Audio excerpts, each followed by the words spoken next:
Good morning. Today is Thursday, December 31st, 2020. Israel now leads the world in percentage of its residents who have received the COVID vaccine. And of course, I hope this continues. It is so important. One person who got the vaccine was asked about the side effects. And he said the side effects include relief, optimism, and gratitude. And we need that more than ever. Now, part of the success Israel is finding is for many reasons, but it includes the fact that they have some of their distribution sites, some of their clinics are operating 24 hours a day. And also, they are giving vaccines even on Shabbat, which has caused some controversy. One member of Knesset, part of one of the Haredi parties, said, "How would there be a blessing for the work of their hands when they harm Shabbat? And the public is in such a serious manner?"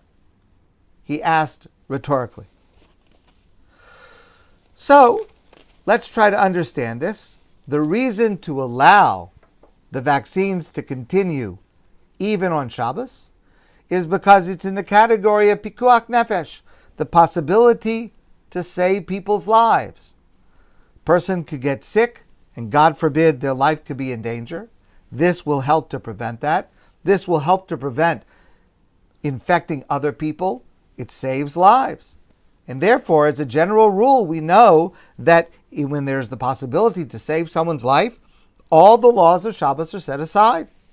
And that includes not just the shot itself, that includes logging patient information, which of course is absolutely essential to making sure that the vaccine is safe and gathering information for other people to make sure that they are safe, and other ancillary actions that are necessary if that's part of what goes into the safety and the health of the population.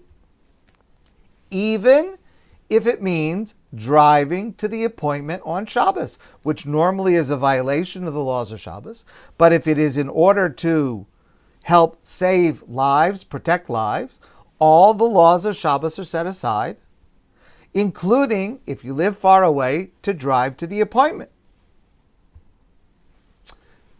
But the reason not to allow it, the reason for those rabbis who are against vaccines in Israel on Shabbos, so this needs to be understood because it's an important principle. When we say that the laws of Shabbos are set aside when there is an emergency or a threat to health or safety, we don't mean to say when there is an emergency, it's as if it's Sunday and it's not Shabbos at all. Rather, what we mean to say is, when it is Shabbos and there's a medical emergency that comes up, the laws of Shabbos are pushed aside, dechuya, but only pushed aside as much as is necessary to get the health job done. We are still required to minimize infractions of Shabbos as long as, and this is very, very important, as long as it does not compromise the danger to the health of the person. I'll give you a couple of examples. If a person finds himself in a medical emergency on Shabbos and they have to go to the hospital, or they have to take someone to the hospital on Shabbos, okay, you're going to go. But let's say you have a choice. You have a choice between driving your own car or taking a taxi or an Uber.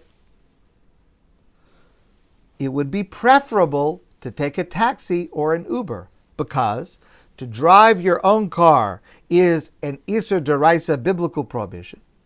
to take an Uber or a taxi is a rabbinic prohibition, it's preferable to only violate the rabbinic prohibition and not the biblical prohibition. Unless the delay of waiting for the taxi or the Uber might be harmful to the patient. In that case, you just go as fast as you can. But if you have the presence of mind and you have the opportunity to wait for the taxi or the Uber, it's preferable to do that. I'll give you another example. If you do have to drive to the hospital on an emergency, you still do not have the right to turn on the heat or to turn on the radio, because those actions are not needed for the health of the patient. Only the actions that are needed for the health of the patient are permitted. It's not like we pretend it's like Wednesday, you can do whatever you want. We only push aside the laws as much as they need to be pushed aside. Now, practically speaking, we want to be very, very cautious in how we teach this concept, because the last thing we want is for someone on Shabbos in an emergency to stop and think about how to do it in a way that reduces the infraction, if there is a chance that by doing so it may cause a delay. And I know of many cases where a person thinking they were doing the right thing and not sure what to do on Shabbos went to find a rabbi to ask, what do I do? Should I set aside Shabbos or should I not? That is incorrect. That is wrong. Don't take the time to go ask a rabbi, unless there happens to be one standing right there and also who happens to know the law offhand. That's not a time to start looking up in books. That's not a time to delay for any reason. Because if it could cause even a slight delay, that is potentially dangerous. So here's my rule, the Whitman's famous rule. On Shabbos or Yom Tov, if a situation comes up and you think it is possible that you might have to set aside the laws of Shabbos but you're not sure, act first, ask later. Err on the side of safety. Later you'll ask a question, you'll study the subject, you'll figure out whether you did the right thing. But Jewish law is clear. Let's say, for example, a person had such a situation on Shabbos or Yom Tov, and they thought that the laws of Shabbos should be set aside, and they drove to the hospital. And later it turns out, when they go over the situation and they discuss it with a halakhic authority, it turns out that it was not such a situation. They should not have driven. The law is they are not required to repent because they did not do a sin. Because since they acted thinking that the laws of Shabbos needed to be set aside, that makes it permitted to act. Act first, ask later. But if you are clear on the issues and it will not cause any delay, then you should try to minimize the infraction. Or if you are setting up a policy, then again, we try to minimize the infraction. Practically speaking, here's the bottom line. If someone is in a high-risk category, or they are around someone in a high-risk category that if they receive the virus from someone else, that they could be at risk, that is clearly a situation of the possibility of a threat to life, and they should get their vaccine as soon as possible, as soon as it is legal and legitimate for them to do so. And if the only soonest way for them to do so is to get it on Shabbos, they should get it on Shabbos, even if it means all the laws of Shabbos are set aside, even if it means they should drive on Shabbos. That's clear cut. Clear cut. But for others who are not in such dire circumstances, in Israel, and now for a moment I'm only talking about Israel, well, the first step is to have all of the vaccine sites throughout the country operating 24/6. Not just some of them, as is happening currently. But there's no reason to set aside the laws of Shabbos if there is still capacity available during the week that is not being used. So we would say, use up all the capacity of weekdays first. If it should come that all of the capacity 24/6 is being used in Israel, and now we need to inoculate more people with the vaccine, the only way to do it is on Shabbos, then of course it would be permitted. Shabbos would be set aside. However, this only applies in Israel. Here and in the United States and similar countries, but here we are woefully behind schedule, and far too few people have been inoculated so far, which means that more people are still at risk, and it will take longer for more people to get their vaccine. And I hope the government steps up this pace very quickly. But here, if you have an opportunity to get the vaccine, if you can get it just as quickly on a weekday, try to get it on a weekday.